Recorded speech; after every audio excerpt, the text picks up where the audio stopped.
I plan to keep those flags at half-mast until it is clear that Indigenous peoples are happy to raise them again. It's time to raise the flag. Hi, I'm Brian Lilly, political columnist with the Toronto Sun. It is time to put Canada's flag back up to full mast. It's been down at half-mast since May 30th. That's when Prime Minister Justin Trudeau rightly ordered it lowered to half-mast over the discovery of 215 unmarked graves at the former Kamloops Indian Residential School. Now, this lowering of a flag to half-mast is something that you do to show respect, to offer condolences, grieving. It is a sign of remembrance, of commemoration.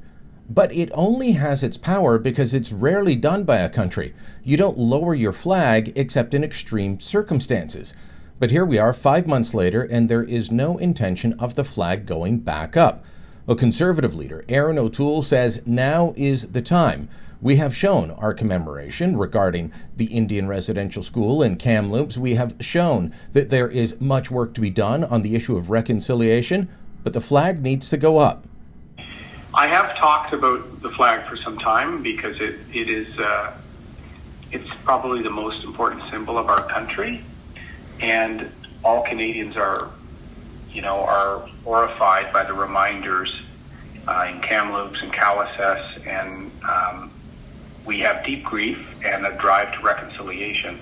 But we also have pride in the country, and I do think before we hit Remembrance Week, I think the flag should be restored by that time. And the Prime Minister's provided no direction here.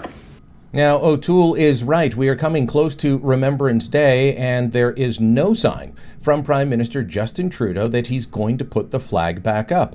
He was asked about this during the campaign trail in the election, and what he said was, it's not up to him. Here's his quote.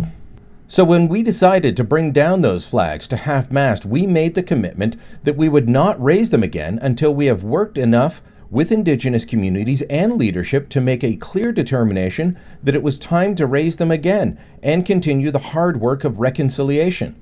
That's what he said in early September. Now, of course, at the end of September, for the National Day for Truth and Reconciliation, Trudeau took a beach vacation in Tofino. He skipped going to a ceremony at Kamloops. Well, the chief, who he snubbed, Roseanne Casimir, said during Trudeau's recent visit in the middle of October that she wants the flags lowered on the National Day for Truth and Reconciliation on September 30th, but she's not asking for them to be down all the time, which is where we're at now.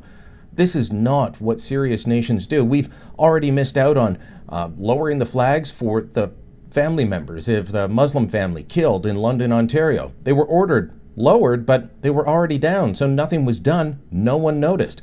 We missed out on the National Day for commemorating fallen firefighters, fallen police, and peace officers. Soon we could be missing out on Remembrance Day. And what if Queen Elizabeth dies? Our flag will already be lowered. How will we be showing respect in the way that we normally do? Trudeau could just say that this needs to go up, and in fact, that's what the Heritage Department says needs to happen. This is not regular flag protocol. They are working on an order from the Prime Minister and say they won't raise the flags until he says it's time. Well, it's time for the people of Canada to tell Trudeau with one clear voice, it's time. Otherwise, this gesture becomes hollow, it becomes meaningless, because when you do it every day, it's not special. We need to move on with real words and actions of reconciliation, not what has become an empty gesture and a hollow symbol. Let us know what you think. Drop a comment down below, share this on social media, and of course, subscribe to our channel.